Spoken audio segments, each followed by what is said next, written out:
Hi, Gomis, welcome back. So let's check out how Poland inspired American, right? Many people have no idea the Polish-Lithuanian Commonwealth existed, let alone how advanced it was in pushing progressive ideas, similar to those of America 300 years later, or much of Europe today. This is largely because Russia and Germany destroyed and tried to cover up much of Poland's achievements and history to justify their invasion of what they considered a barbaric people which needed civilizing, leave alike if they should say sorry. The Polish-Lithuanian Commonwealth was a pioneer on three main issues, which would later become synonymous with the American identity: democracy, diversity, and religious tolerance. Poland's cultural and political direction in the late Middle Ages was the opposite of that of most European states, which went for more autocracy, ethnic identity, and religious fervor. Meanwhile, the Commonwealth was defined by a unique political system in which the monarch was elected, and where the parliament, known as the Sejm, as well as the Senate, had real power. This system stemmed from the nobility, known as the Szlachta, who made up around 7 to 10% of Poland's society, compared to 1% in most other countries. This gave them significant power and allowed them to play a greater role in defining the role of the monarch. A democratic system was established in which every single member of the Szlachta was allowed to cast their vote, which could have been for anyone from the nobility or from foreign royalty.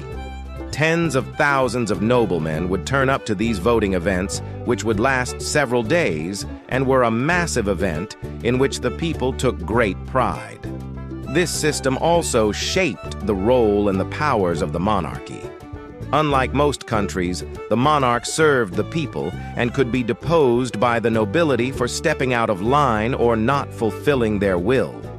The concept of divine right was foreign to Poland, and civil liberties were a priority, with many people moving to the country to escape oppression. Poland-Lithuania had one of the earliest constitutions, which put serious limits on the monarch's power and gave the parliament a lot of it.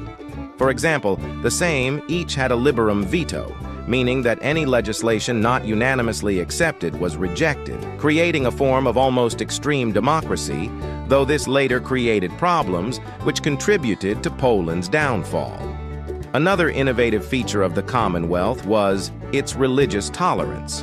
While Poland was a majority Catholic country, it wasn't as zealous as most medieval societies, or even Poland today. Many people practiced other religions, and the nobility were bound more by their status and civic pride than religion, generally refusing to discriminate anywhere near as much as Protestant England, where monarchs must be part of the Church of England, France, which carried out the St. Bartholomew's Day massacre, or Spain's Spanish Inquisition. This way of thinking bears striking resemblance to later American philosophy, which involved separation of church and state and tolerance of all religions as preached by John Locke, with Poland once again way ahead of its time. Finally, Poland-Lithuania was uniquely diverse, housing Poles, Lithuanians, Germans, Jews, Tatars, and others. These people all contributed to Polish society, with Germans introducing Magdeburg laws to cities, Tatars bringing Asian horses which powered the winged hussars, and Jews who invented bagels while in Poland. Many minorities in Europe were oppressed or persecuted, and national borders often followed ethnic lines. For example, Jews were banished in most of Europe, which is why a significant community built up in Poland. Poland-Lithuania's unique values of freedom and rights created a joined identity where many peoples united under a shared belief in democratic monarchy and nobility rights. This idea is echoed by America's identity as a beacon of freedom, especially during the Cold War, as opposed to having an ethnic identity. The Commonwealth and America share striking resemblances, though their destinies were almost complete opposites.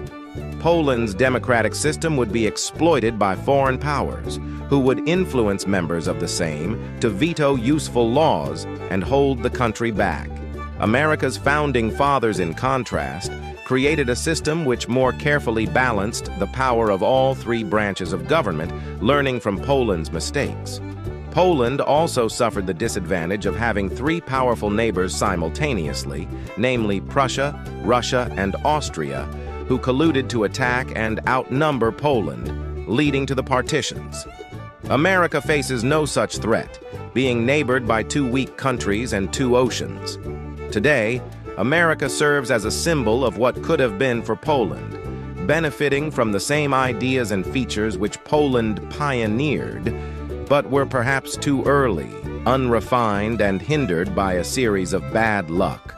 We must thank Poland-Lithuania for its contribution to modern thought and their selfless sacrifices. Dziękuję. Remember to like and subscribe, or America. This was an interesting one. Like, I got to find out some things I don't have idea about, which makes sense, right? So what do you think about all these on the comment section, right? I want to hear from you guys. Drop your thoughts on the comment section. Enlighten me more about it more on the comment section, right? Thank you so much, and see you guys in my next one.